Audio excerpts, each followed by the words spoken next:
성부와 성자와 성령의 이름으로 말씀드립니다. 하나님의 은혜와 사랑이 충만하시길 축원합니다.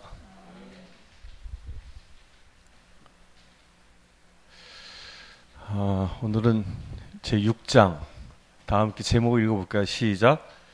치유받음과 치유사역. 우리가 어떻게 치유를 받고 어떻게 치유사역을 할 수 있을까를 오늘 공부합니다.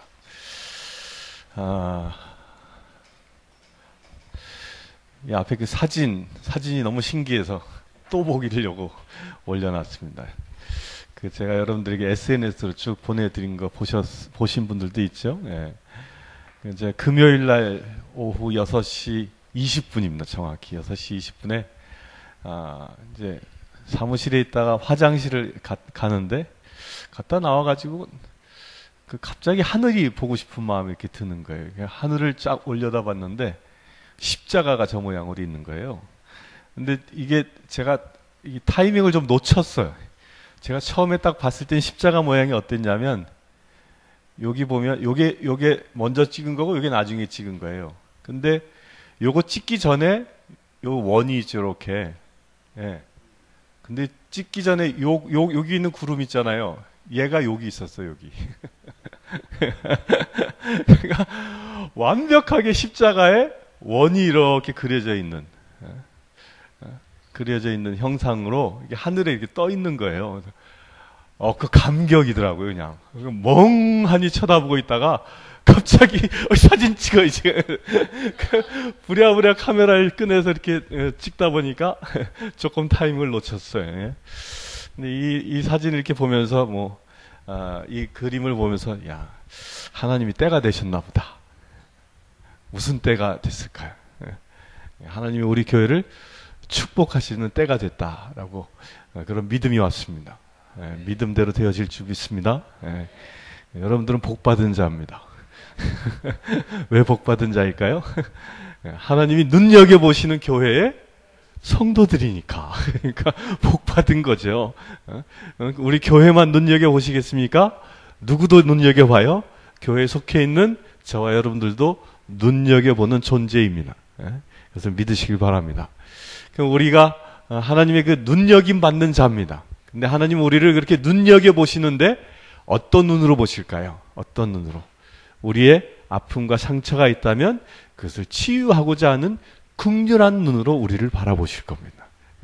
우리 교회가 부흥하지 못하는 이유가 있다면 그것을 안타까워하시며 그것을 해결해 주실 마음을 가지고 그 뜻을 가지고 능력을 가지고 우리 교회를 바라볼 것입니다. 오늘 이 시간은 그것이 풀리는 역사가 일어나길 바랍니다.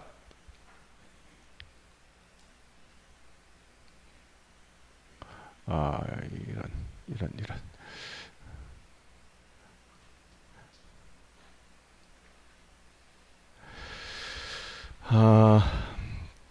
치유사역의 이 모형은 누구시죠? 누가 치유사역의 완성자입니까? 예수 그리스도이십니다.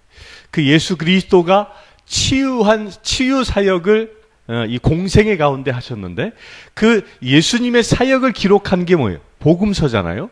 근데 복음서 가운데 보면 이 요한복음에 보면 이 요한복음 끝자락에 쓰여진 것인데 이 끝자락에 요한복음을 쓴 목적을 얘기합니다. 왜 예수님의 행적을 요한이 썼는가?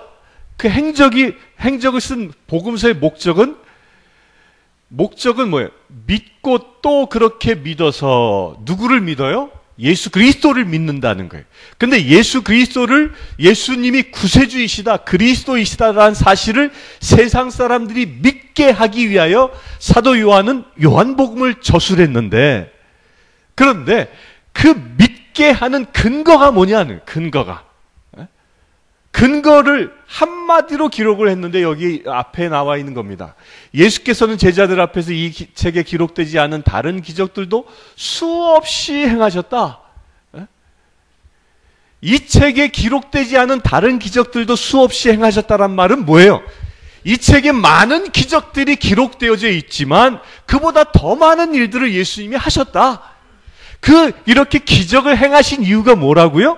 그 이유가 있는데 그것은 그 기적을 보고 경험한 사람들이 예수님이 그리스도임을 믿고 또 믿게 하기 위해서 그랬다는 거예요. 이게 복음서가 말하고 있는 기적의 이유입니다. 기적의 이유. 왜 현대교회에서 이 믿음을 찾아보기 어렵냐? 엄밀히 얘기하면요. 믿음을 찾아보기 어려운 이유는 기적을 보지 않아서 그런 거예요. 기적을 경험하지 않으니까, 기적이 내 안에서 일어나지 않고 기적이 교회 공동체 안에서 일어나지 않으니까 믿음이 왕성해질 수가 없는 거예요. 사람이 이성으로 믿는 데는 한계가 있습니다. 대부분의 사람들이 이성으로 믿는다라는 건 뭐냐면 자기의 계산의 범위 안에 들어왔을 때 그것을 믿는 거예요. 그래, 맞아. 성경 말씀은 내가 갖고 있는 상식과 맞는 면이 있어. 그래서 내가 믿어. 자기 이성의 수준을 넘어가지 않으니까 거기에 무엇이 일어나지 않아요? 기적이라는 것은 이성의 수준을 뛰어넘어서 일어나는 일인데 이성의 수준 안에서만 믿으려 하니까 기적을 볼 수도 경험할 수도 없는 겁니다. 그러니까 어떤 일이 일어나요? 믿음이 왕성해지지 않는 겁니다. 또 믿음이 왕성해지지 않을 뿐더러 그들의 마음 안에 신앙적인 열정도 사라지는 겁니다. 신앙적인 열정들이 사라지고 나면 어떤 현상들이 나타나냐면요. 이제 주의를 한번 지키면 감지덕지인 것처럼 생활하는 거예요. 내가 그래도 바쁜 와중에 주일 예배 가서 예배 드리고 왔으면 됐지. 뭐 더 이상 더 많은 것을 요구해. 이런 마음들이 왜 생기느냐? 그 안에 열정이 없으니까. 어떤 열정? 하나님께 향한 뜨거운 사랑의 열정이 없는 거예요. 여러분들요, 누군가를 사랑하십니까? 우리 둘째 너무너무 이쁘죠? 예. 이제 자유롭게 가십니까? 예. 그냥 가면 돌아서면 또 보고 싶지 않아요. 그렇지 않습니까? 내가 사랑하는 아이는요, 만나고 돌아서면 또 보고 싶은 거예요. 또.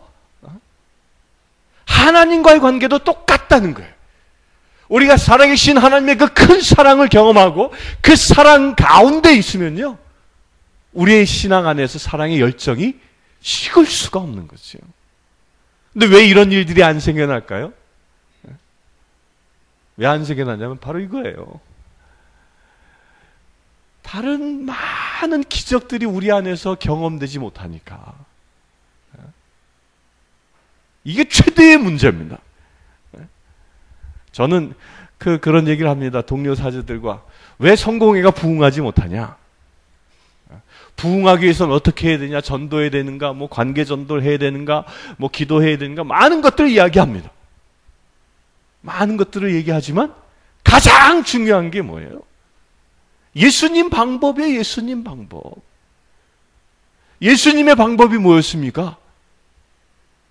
예수님의 방법은 성령의 능력을 행하는 거예요. 성령의 능력이 나타나니까 하나님의 놀라운 기적들이 보여지니까 사람들이 구름대처럼 몰려든 거죠. 그거입니다. 그거. 기적을 행하는 자리에서 말씀을 선포하니까 그 말씀의 위엄이 있는 것이고요. 그 말씀에 수많은 사람들이 그 말씀을 믿게 되어지는 것입니다. 이성을 뛰어넘어서. 이 치유는 그래서 중요한 겁니다. 이 예수 그리스도를 믿고 또 믿게 할 수 있는 비결 뭐냐? 우리 안에서 치유가 일어나요. 치유가. 무지무지 중요한 일입니다. 현대사회에서 무슨 치유입니까? 병원 가서 고치면 되지. 저는 이번에 메르스 사체를 보고요. 이건 병원을 하나님이 심판하신 거다. 병원이 병 고치는 곳이 아니라 뭐 하는 곳이 됐어요. 병을 주는 곳이 됐잖아요. 사람들이 병원에 대한 맹신을 했잖아요. 게다가 우리 대한민국 사람들이 최고로 맹신한 병원에서 그 병원의 숙주가 됐잖아요. 메르스의 숙주가. 얼마나 사람의 능력이 어리석은가를 하나님 보여주신 거죠. 그러면 치유를 받는 단계. 제일 첫 번째 단계는요.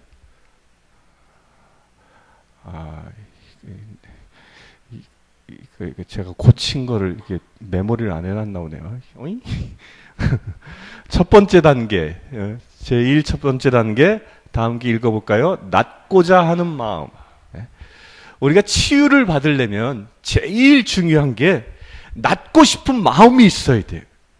예수님께서 벳사다 못가에 가셨을 때 38년 동안이나 누워서 병을 고치고 싶었지만 못 나은 사람이 있었잖아요.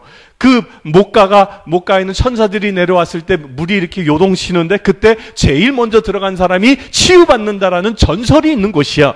그런데 아무도 그 사람을 걷다 데려다주는 사람이 없어서 38년 동안 못가에 있었지만 병이 낫지 않은 사람이에요. 그 사람을 주님이 만나죠. 주님이 만났을 때 주께서 물어봅니다. 뭐라고요?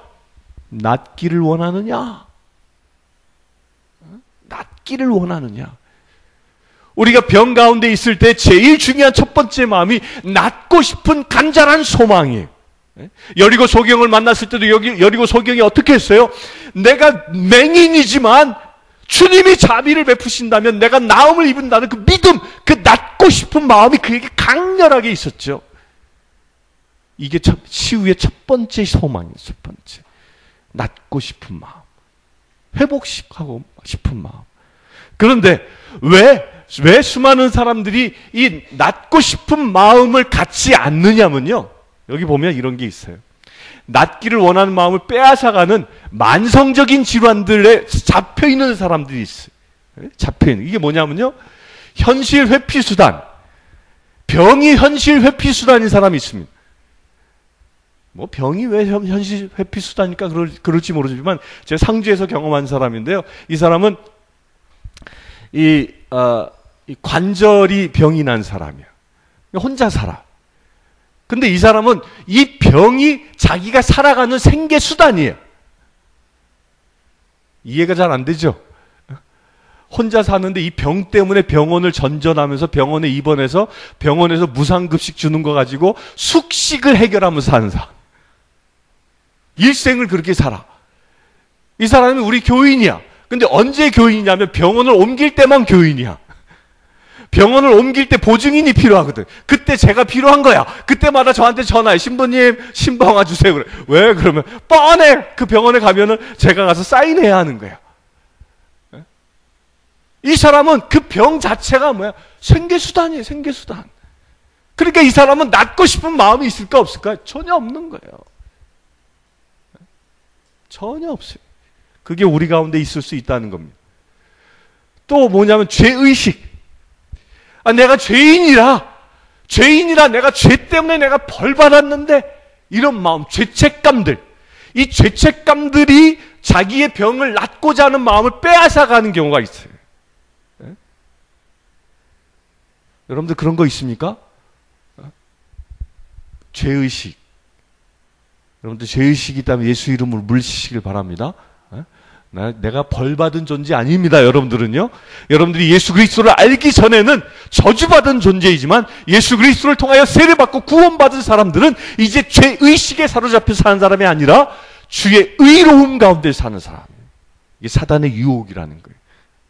그래서 우리 예수 믿는 사람들이 버려야 할 것이 있어요. 무엇인가 일을 하다 잘못했을 때, 병이 걸렸을 때, 아팠을 때, 그럴 때 내가 죄지어서 혹시 하나님이 날 벌하신 거 아닌가 이런 생각할 수 있어요. 그게 또 자기에게만 머물면 괜찮은데 꼭 나의 이웃이나 형제 자매들이 그런 일이 생기면 저거 봐, 주일 안 지키더니 그렇게 됐어. 이런 생각이 들면 이게 다 누가 주는 거예요? 사단이 주는 거예요. 깨끗하게 물리치길 바랍니다. 죄의식에 사로잡혀 있으면 치유가 일어날 수 없습니다. 죄에서 자유해져야 하는 거죠. 또 우리에게 이 치유를 잃어버리게 하는 이 의식이 뭐예요? 불치병. 여러분들 불치병 환자 만나봤죠? 여러분들 이제 한국인들이 제일 두려워하는 병이 암이래. 또 그 다음이 이 뇌졸중이래요. 근데 이게 왜 두렵습니까? 왜 두려워하는 거예요? 걸리면 죽거나 평생 불구로 사니까. 불치라고 생각하는 거예요. 그러니까 그 두려워하는 거예요. 근데 이 두려운 마음이 실제로 병이 걸리면 어떻게 돼? 이젠 두려움이 공포로 바뀝니다, 사람이. 공포로. 이제 나 얼마 안 있으면 죽겠네? 그 공포로 바뀌는 이유가 뭐예요? 치유될 수 없다라고 스스로 확정해버리는 거예요. 확정해버리는 거예요. 스스로 확정하니까 무슨 마음이 없어져? 낫고 싶은 마음이 없어지는 거예요. 낫고 싶은 열망이 없어지니까 거기에 치유가 일어날 수 없는 겁니다. 절대. 불치병이라고 여기는 것 있으면요, 예수 이름 물리치길 바랍니다. 상주에서 재밌는 아주 심각한 분을 한 사람 만났는데 자매예요. 근데 이 자매는 어떤 분이냐면 전신이 선천적으로 류마티스 관절염에 몸이 오그라드는 사람이에요. 제가 만났을 때 그 자매의 나이가 약 30 정도였는데 몸이 이래 안 펴져요. 빼짝 말라가지고 자기 힘으로는 약 1m 정도도 옮겨갈 수가 없는 거예요. 그거 가려면 굴러요, 이렇게. 자판을 칠 수 없어서 그 요만한 작대기 가지고 이렇게 때려요, 이렇게. 유일한 소통 수단이 컴퓨터인데 그러고 때리고 사는. 근데 의사가 뭐라고 그랬냐면 당신은 30을 넘기지 못하고 죽을 거다 그래서. 그 공포에 있는 거야, 공포에. 그러니까 몸이 아픈 건 둘째치고 내가 이제 30 되면 죽는다라는 공포야. 그 신방 가서 전도받고 신방 가서 말씀을 전하는 가운데 하나님을 의지하고 하나님을 영접했어요. 지금도 살아있어요. 저하고 가끔 SNS를 주고받아요. 살아있음에 감사합니다. 죽음의 공포에서 벗어난 거죠. 벗어난. 그분의 몸 상태가 어떤지 모르지만 죽음이 떠나간 거예요. 그러니까 공포에 살던 사람이 기쁨으로 사는 거지. 그런 불치병들의 선고가 있으면 예수 이름 물리치십시오. 죽어도 주님의 뜻, 살아도 주님의 뜻이에요. 병에 묶이지 말라는 겁니다. 또 현재 치유가 아닌 미래의 치유로 스스로 위안하는 것. 지금 안 나으면 하나님이 서서히 나를 고쳐주시겠지라고 스스로 그렇게 치유의 때를 밀어버리는 사람들이 있어요. 이건 뭐냐면요, 미래는 현재일까요, 아닐까요? 내일은 절대로 오지 않습니다. 내일 가면 또 내일입니다. 그렇죠? 내일이 현재 될 수 없다라는 거예요. 근데 치유는 언제 일어나는 거예요? 지금 일어나는 거거든. 요게 사단의 유혹이에요. 다음막이라는 거예요. 다음 해야지. 이 사단의 철저한 유혹입니다. 다음에 가면 또 다음을 얘기하고, 내일 되면 또 내일을 얘기하고. 그래서 지금 하나님이 일하시는 것을 스스로 포기하게 만드는 것, 이게 뭐냐? 이게 낫기를 원하는 마음을 빼앗는 만성병이에요. 영적인 만성병. 여러분들 안에 이런 영적인 만성병이 요만큼이라도 있으면 예수 이름으로 물리치시길 축원합니다. 또 치유를 받는 두 번째 단계가, 이게 왜 이러냐? 다 고쳤는데 이게 메모를 안 했나? 장애물을 처리하는 것. 이게 뭐냐면 치유를 받고자 하는데 우리 안에 장애물이 있다는 거예요. 그 장애물의 그 첫 번째가 뭐냐면 죄를 고백하지 않는 거예요. 내 안에 죄가 있는데 그 죄, 그러니까 우리가 어떤 병이 걸렸거나 어려움을 당하면요, 물론 정죄함을 입은 구원받은 자지만 스스로 한번 돌아볼 수 있어야 돼요. 혹여 내가 사단이 나를 공격할 수 있도록 허용한 영역이 있는가를 돌아볼 수 있어야 하는 거예요. 그것을 돌아보고 혹여 내가 고백하지 않은 죄가 있다면 그 죄를 고백하는 것이 첫 번째라는 거예요. 그 치유는 죄가 있을 때 치유를 방해한다는 겁니다. 이 시편에 나와 있는 말씀 뭐예요?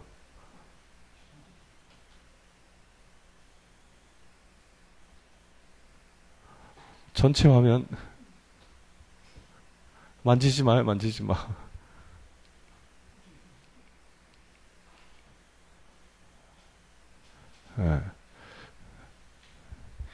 이 시편의 말씀이 다윗의 고백인데, 야훼여 내 죄를 아뢰옵니다.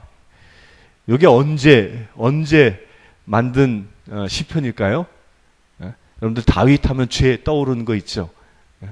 예. 그 다윗이 이 음란에 빠지잖아요. 예? 남의 아내를 취하잖아요. 그러고 나서 나단의 예언자를 통하여 자기 죄가 드러나잖아요. 드러나자마자 그때 지은 심, 그 자기 죄를 고백하는 거죠. 예? 자기 죄를 고백할 때 하나님의 분노가 떠나가는 역사가 일어나는 거예요. 예? 뭐 하라? 고백하지 않은 죄가 있다면 그것을 살펴보아라. 예? 왜 만졌어?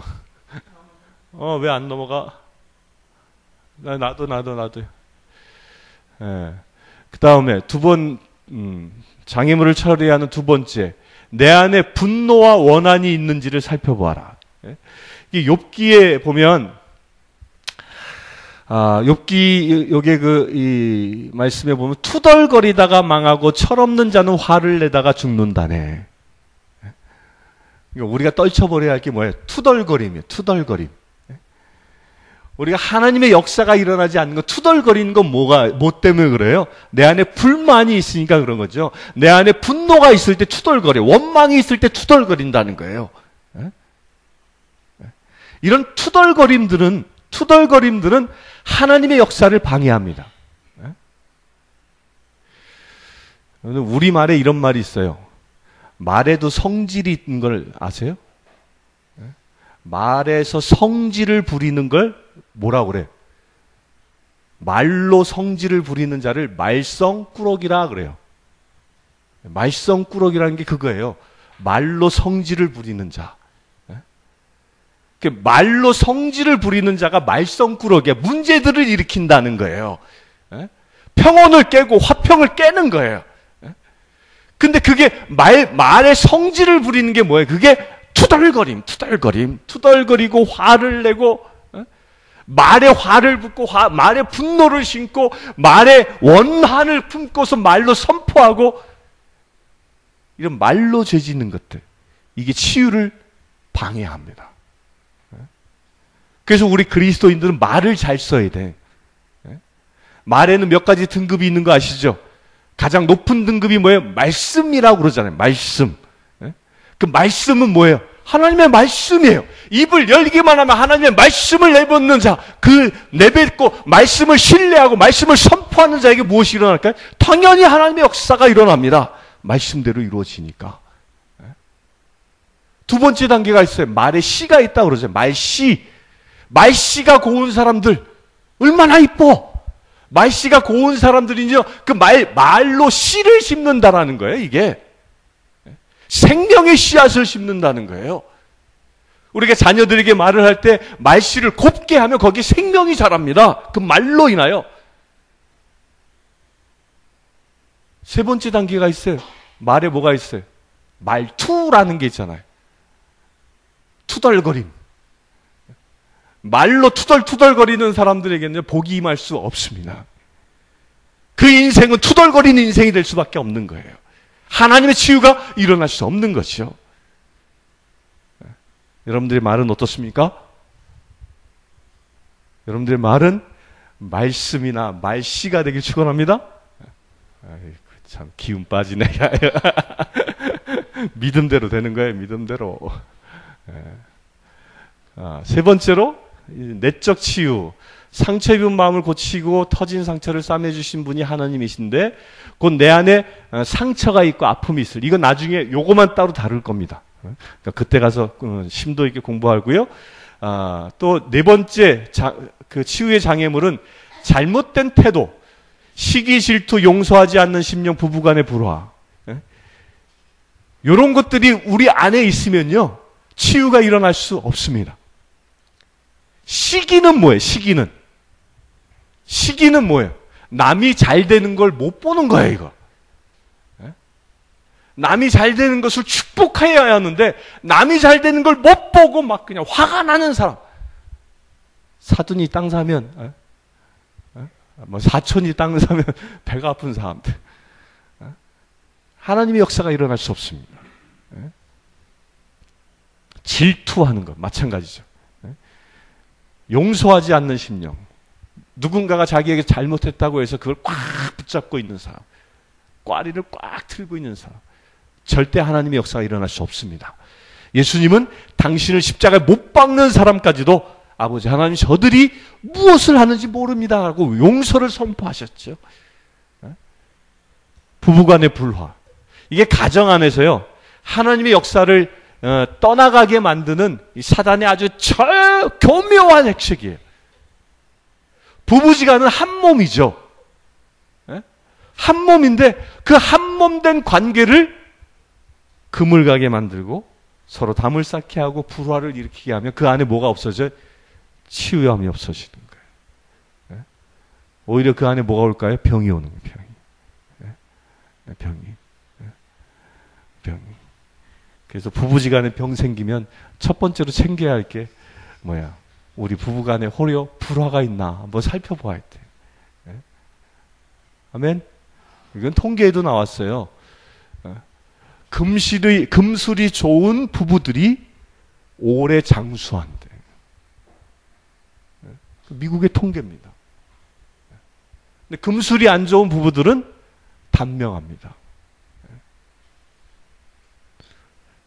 이런 잘못된 태도가 치유를 방해한다. 또 다섯 번째로 주술에 의한 치유. 이게 뭐냐면요. 사단의 힘을 빌려 온갖 종류의 거짓된 기적과 표징과 놀라운 일들을 행할 것입니다. 그 악한 자는. 그리고 온갖 악랄한 속임수를 다써 사람들 멸망시킬 것입니다. 사단도 여기 보면 이 데살로니가 후서 2장 9절에서 10절에 보면 놀라운 기적과 표징들을 일으킨다는 거예요. 사단도. 요즘 여기에 사람들이 많이 현혹되어집니다. 마지막 때가 되면 서로 그리스도라고 해서 이런 사단의 표징들이 나타나는 거예요. 여러분들 분별해야 됩니다. 기적이 일어난다고 다 하나님의 역사는 아닐 수 있는 겁니다. 그래서 사람들이 이게 그 점쟁이들이 낸 통계 중에 이런 게 있어요. 천주 교인이 자녀들이 결혼하거나 뭐 하면 이 날을 받으러 찾아오는 사람들이 천주 교인의 몇 퍼센트일까요? 몇 퍼센트가 이 사주 보는 데 와가지고 기리를 받아가지고 결혼식 날짜를 정할까요? 몇 퍼센트일까요? 깜짝 놀랐습니다. 90%. 약 90%가. 또 천주 교인들이 1년에 한 번 사주팔자를 보는 사람들이 몇 퍼센트일까요? 약 90%예요. 그 사람들도. 신년이 되면 사주를 보러 가는. 제가 천주교인들 욕하는 게 아니라 점쟁이들이 하는 얘기예요. 그럼 기독교인들은 몇 퍼센트일까? 기독교인도 약 한 20% 정도 있대요. 좀 덜해. 여러분들은 몇 퍼센트일까? 우리 성공의 신자들은. 예? 예. 1년 아니라 3년에 한 번 난 사주는 보러 간다 하는 분 있습니까? 솔직해서 좋습니다. 이런 것들이 뭐예요? 하나님의 역사를 방해하는 겁니다. 뭐 하면 좋다더라. 뭐 이런 하나님의 역사를 방해하는 겁니다. 여러분들 안에 있으면 회개하십시오. 또 여섯 번째로 불신앙. 형제 여러분들 중에는 믿지 않는 악한 마음을 품고 살아계신 하나님께로부터 떨어져 나가는 사람이 없도록 조심하십시오. 악한 마음이 뭐라고요? 믿지 않는 마음이라는 거예요. 믿지 않는 마음이 왜 악한 마음일까? 하나님의 역사를 방해하니까 그런 거예요. 하나님의 일을 방해하는 것, 하나님의 일을 방해하는 게 뭐예요? 그게 성령을 거스리는 일이거든요. 예수님이 그러셨잖아요. 성령을 거스리는 일은 용서받지 못한다고. 이게 불신앙이 그처럼 악한 것입니다. 살인한 죄, 도둑질한 죄, 싸움하고 욕하고 뭐 이런 죄들에 비교할 수 없는 거예요. 비교할 수 없는 거예요. 이 불신앙이라는 게. 왜? 하나님의 역사를 방해하니까. 하나님이 일하시지 못하도록 아예 담을 쳐버리니까, 이 불신앙이. 제가 이 세미나를 통해서 누누이 얘기하죠. 믿음으로 능치 못할 일이 없다. 이것을 방해하는 불신앙이 하나님의 역사를 일으키지 못하는 아주 중요한 무서운 방해물이라는. 또 7번째로, 이 말씀이 대단히 중요한데 길어도 좀 읽어봅시다. 시작. 그러니 올바른 마음가짐 없이 그 빵을 먹거나 주님의 잔을 마시는 사람은 주님의 몸과 피를 모독하는 죄를 범하는 것입니다. 각 사람은 자신을 살피고 나서 그 빵을 먹고 그 잔을 마셔야 합니다. 주님의 몸이 의미하는 바를 깨닫지 못하고 먹고 마시는 사람은 그렇게 먹고 마심으로써 자기 자신을 단죄하는 것입니다. 그럼 여러분 중에 몸이 약한 자와 병든 자가 많고 죽은 자도 적지 않은 것은 이 때문입니다. 고린도전서 11장 28에서 30절. 자, 여기 보십시오. 이 말씀이, 이 제목이 무분별한 생활인데, 약한 자와 병든 자와 죽은 자가 적지 않은 이유가 뭐라고? 왜 우리가 병들고 살아가고 있고 허약한 몸으로 살아가느냐? 그 이유가 뭐라고요? 올바른 마음가짐 없이 그 빵을 먹거나 주님의 잔을, 곧 올바른 마음 없이 성만찬에 참여한 자들을 두고 얘기하는 겁니다. 올바른 마음 없이 성체를 영하러 오는 거예요. 여기서 말하는 올바른 마음이라는 게 뭐예요? 여러분들이 성체를 영하러 오는데 그 성체를 영하러 오는 올바른 마음이 뭡니까? 이 성체가 예수 그리스도이십니다라는 그 믿음의 고백을 얘기하는 거예요. 이 성체에, 이 빵에 예수님이 지금 살로 임하여 계시지라는 그 예수님의 살을, 예수님의 그 피를 내가 먹고 마셔서 내가 예수님과 온전히 하나 되어져 하나님의 자녀 되어진다는 이 믿음, 그 믿음이 바로 올바른 마음. 근데 이 믿음이 없다면, 어떤 분이 그런 얘기 하는가 깜짝 놀랐어요. 이분은 주일날 보면 언제 오냐면 영성체 시간에 맞춰 와. 뻔뻔돼. 영성체 시간에 맞춰서 딱 들어와요. 그거 딱 영성체하고 그러고 가. 설교도 안 듣고, 뭐, 기도도 없고. 한날 물어봤어요. 왜 영성체만 하러 이렇게 옵니까? 안 하면 찝찝하니까.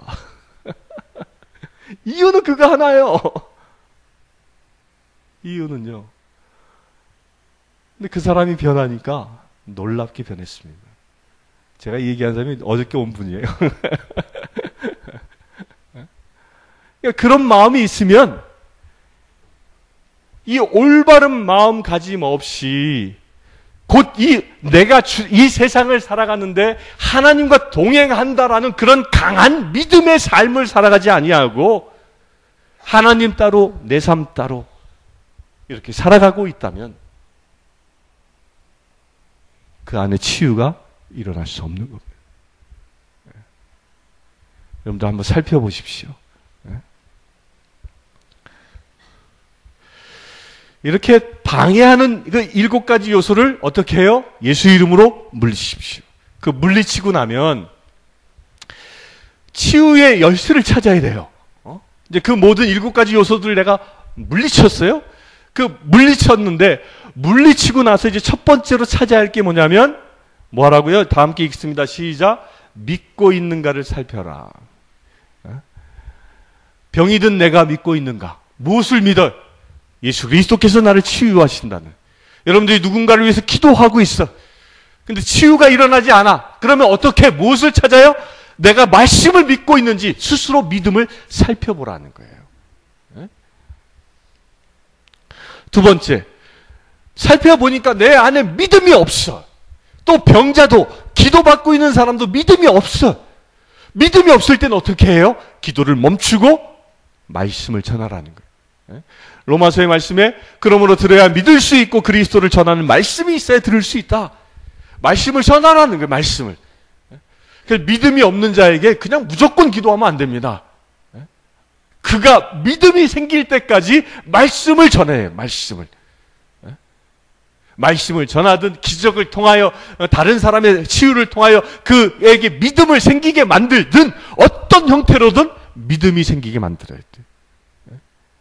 병자에게도 믿음이 생겨야 되고 누구에게도 믿음이 생겨야 된다고요? 기도하는 사람에게도. 우리 원로분들 명심하십시오. 원로분들이 교회에서 하는 역할은 뭐예요? 병든 자를 찾아가 기름 바르고 기도해 주는 거예요. 기도했는데 치유가 일어나지 않았다. 그럼 뭘 바라보라고요? 내 안에 말씀이 있는지, 말씀에 대한 믿음이 있는지를 살펴보라. 이게 있으면 치유가 일어납니다. 그리고 세 번째로 뭐 하라? 믿음이 생기고 나면 고백하라는 거예요. 병자도 고백하고 기도자도 고백해요. 무엇을 고백해요? 예수 그리스도가 구세주이십니다. 예수님이 구세주이십니다. 예수님이 치유자이십니다. 이 믿음의 고백을 하라는 거예요. 그래서 이걸 보고 예수님을 영접시키라고 얘기하는 거예요. 누군가가 불신자를 위해서 기도할 때 그냥 기도하는 게 아니에요. 이 단계를 거쳐야 하는 거예요. 그가 예수를 알지 못하면 예수를 영접시키는 거예요. 자, 한번 여러분들 저 한번 따라 봅시다.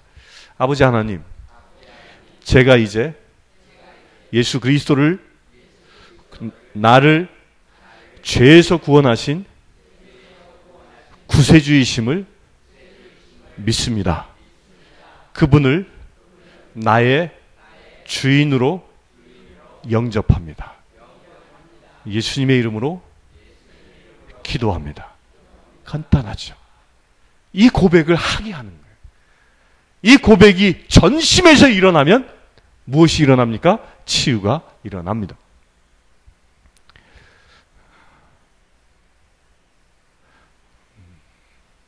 네 번째로 뭐하라? 순종하라. 순종이 제사보다 낫다. 사무엘이 하는 얘기죠. 말씀에 순종하라는 거예요. 말씀에 순종하는 자에겐 하나님의 역사가 강력하게 일어납니다. 그런데 말씀을 거역하면 치유가 일어날 수 없습니다. 여러분들 기도하라. 병자를 만났습니다. 병자를 만나면 여러분들 마음에 기도하고자 하는 마음이 생길 수 있죠. 그럼 어떻게 해야 돼요? 그 마음에 순종하는 거예요. 순종하고 기도해 줘야 되는 거예요. 누군가를 전도해야 한다. 그 마음이 생겼습니다. 어떻게 해요? 순종해야 돼요. 마음에. 순종해서 이 순종은 무엇을 수반해요? 행동을 수반하는 거예요. 행위로 옮기라는 거예요. 믿음대로 살라는 걸 얘기하는 거예요. 믿음대로. 그렇게 되길 바랍니다. 순종하면 하나님이 일하시는 거예요. 그 다섯 번째로 성령의 능력에 힘입어라. 이게 명심해야 할 거예요. 사단이 마지막까지 끊임없이 우리를 치유의 역사가 기적이 일어나지 못하도록 방해하는 것 중에 하나가 이거예요. 야, 네가 무슨 능력이 있어서 기도하려고 하면 사단이 이런 마음 주는 거예요. 네가 무슨 능력이 있어? 너 어저께 남편하고 싸웠지? 너 어저께 뭐 했지? 너 어저께 이런 마음이 있었지? 계속해서 나를 뭐야? 사역을 하지 못하도록 사단이 유혹하는 거예요. 이런 마음이 있다면 예수 이름을 물리십시오. 내가 하는 게 아니라 누가 하는 거기 때문에 성령님이 하시는 거예요. 내가 믿음으로 선포하면 누가 일하시게요? 성령님이 일하시는 겁니다. 믿으십시오. 여섯 번째로 말씀에 권세가 있음을 믿으라. 말하는 대로 되어지는 겁니다. 아멘. 우리 인간에게 말에 무엇이 있어요? 권세가 있어요. 권세가. 여러분들이 말로 어떤 말을 하냐에 따라 여러분들의 삶이 결정되는 겁니다. 나는 하나님의 복받은 자다라고 말로 선포하고 살면요, 복받은 인생이 되는 것입니다. 나는 사단으로부터 승리한 자라고 말로 선포하며 살면 날마다 승리하는 삶을 사는 거예요. 근데 맨날 입을 열면 죽지 못해 살지 뭐. 이놈의 인생아 뭐. 그럼 그 인생 어떻게 돼? 정말 죽지 못해 사는 인생 되는 거고요. 이놈의 인생 되는 겁니다. 그거요. 말씀대로 순종하십시오. 말씀에 권세가 있어요. 그래서 우리가 하나님의 말씀의 그 권세에 힘입어 행하라는 거예요. 여러분들 말에 뭐가 있다? 권세가 있다. 아, 또 만져놨네. 와, 잠깐. 마지막입니다. 마지막에 보면 그렇게 모든 유혹으로부터 승리했어. 말씀 권세를 가지고 선포했어. 근데 그 다음에 그 마음이 선포하고 나서 거기까지 잘 했는데 기도하고 나서 딱 돌아섰어. 돌아섰는데 사단이 마지막으로 팍 우리를 유혹하는 게 있어요. 그게 뭐예요? 정말 될까? 정말 될까? 정말 될까? 이런 마음을 사단이 팍 심어줍니다. 이게 기도자가 받는 마음이, 또 기도 받는 사람에게도 마음이, 에이, 들어주면 좋고 아니면 그만이지.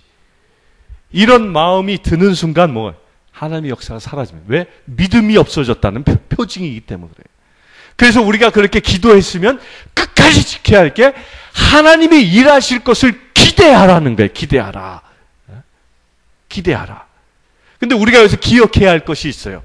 하나님은 당신이 일하실 때 그 때를 정하시는데 그 때가 언제냐면 하나님이 가장 좋은 때에 일하십니다.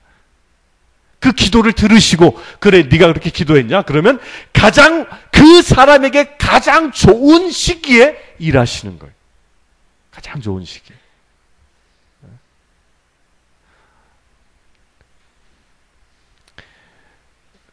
교만하지 않고 하나님의 역사가 일어났을 때 하나님께 영광 돌릴 수 있는 그 시기, 그 시기에 하나님이 일하십니다. 그 기억하십시오. 그래서 때는 기도 응답의 때는 누가 정하신다고요? 하나님이 정하신다. 그래서 우리가 갖는 마음은 뭐라고요? 그 하나님이 일하신 것을 기대하고 하나님이 일하셨다고 여기며 기대하는 것입니다. 이것이 우리 안에 있을 때, 이것을 놓치지 않고 있을 때 무엇이 일어난다? 치유가 일어납니다. 일어납니다. 우리 사랑하는 성도님들 기대하십시오. 기도했으면 기대하십시오. 기대하는 마음이 있으면 성령님이 일하실 줄 믿습니다. 성부와 성자 성령의 이름으로 말씀드렸습니다.